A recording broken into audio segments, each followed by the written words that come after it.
Magandang araw mga kaibigan, ako nga pala si NJ at welcome sa NJ Mejia TV.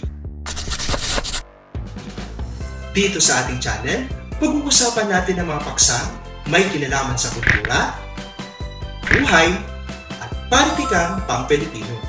Kaya, kung interesado ka sa mga paksang ito, siguradong magugustuhan mo dito. Huwag na rin kalimutang i-like, share, at mag-subscribe na rin para sa ating channel. Ngayon, simulan na natin ang ating talakayan. Tara, samahan niyo ako.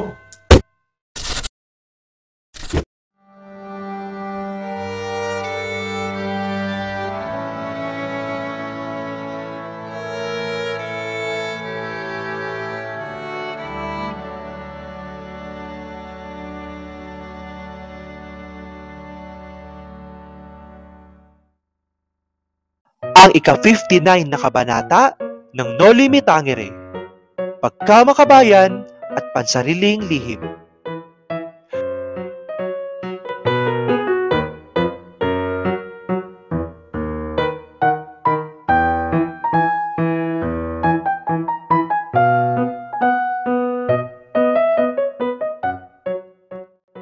Sa kabanatang ito, ipinakita kung paano kumalat ang balita tungkol sa pag-aalsa sa Maynila.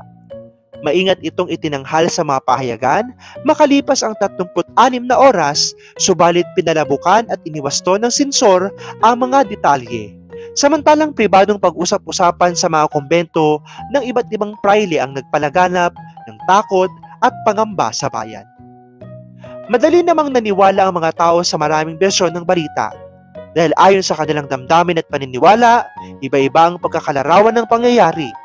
Mas pinapalala ng haka-haka. Bagamat tila tahimik ang pamayanan sa panlabas, sa loob ng mga tahanan ay naghahari ang ligalig at pangamba.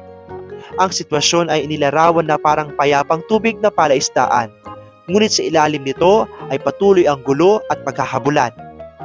Sa ilang sektor, nagkaroon ng pagyapag ng prestigiyoso, medalya, kapangyarihan, at impluwensya. Samantala sa iba'y madilim na ulap ang bumabalot sa buhay, kasama ang takot sa bilangguan, mga kadena at garote. Waring lumulutang sa imahinasyon ng mga taga-Maynila ang imahen ng parusa, kamatayan at paghahari ng mga hatol sa nagkasala. Sa mga kumbento, naging masigla ang mga praile. Nagmamadaling lumibot ang mga karwahe ng mga padre probinsyal dahil sa lihim na komperensya at pagbibigay ng tulong sa pamahalaan na ayon sa kanila ay nasa malubhang panganib. Nagkaroon ng diskusyon tungkol sa mga simbolo ng kapangyarihan, mga kometa, medalya at iba pang mahiwagang palatandaan. Pinayuhan ang bawat isa na magpasalamat sa Diyos sa pamamagitan ng koro at selebrasyon. At iminungkahi pa ang 3 araw na pagdiriwang bilang pagpupugay sa kapangyarihan ng simbahan. Samantala, sa isa pang kumbento, nag-usap ang mga praile tungkol sa kabataan edukasyon, lalo na ang Ateneo. Pinunan nila ang mga estudyante at kabataang sangkot sa lihim na pakikibaka na para sa kanila ay banta sa relihiyon at sa pamahalaan. Tinalakay nila ang mga kasanayan ng mga astronomer at kung paano nagiging ligtas ang ilan sa kanila sa gulo at kontradiksyon, habang pinupuna ang kabiguan ng gobyerno at simbahan sa pangangalaga ng lipunan. May palitan ng mga mapanlibak ng ngiti at pagtutulungan para mapanatili ang impluwensya ng simbahan sa kabila ng mga balita at kaguluhan. Napag-usapan din ang mga parangal at posisyon ng simbahan. Pinunan nila ang mga katiwalian, ang pagtaas sa posisyon ng walang sapat na karanasan at ang pagkuha ng posisyon ng mga tao dahil sa simpleng gawa o akda. May pagtatalo rin kung paano sinisipsip ng kahungkagan ang mga posisyon at kung paano ang sistema ay pumapabor sa mga may impluwensya.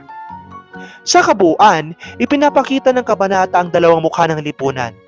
Sa labas, tila maayos at tahimik, ngunit sa loob ay may takot, intriga at ambisyon. Ang mga praile at kapangyarihan sa simbahan ay abala sa pag-aayos ng kanilang posisyon at impluwensya, habang ang mga ordinaryong tao ay natatakot, napapaniwala sa iba't ibang bersyon ng balita at nag-aalala sa kapalaran ng bayan at ng kanilang mahal sa buhay. Ang kabanata ay nagpapakita ng tensyon sa pagitan ng impormasyon at haka-haka, kapangyarihan at moralidad, at ng panlabas na katahimikan laban sa panloob na ligalig sa lipunan ng Santiago. Ipinapakita rin nito ang kahalagahan ng relihiyon, prestihiyoso at impluensya sa pamumuhay ng tao lalo na sa panahon ng kaguluhan.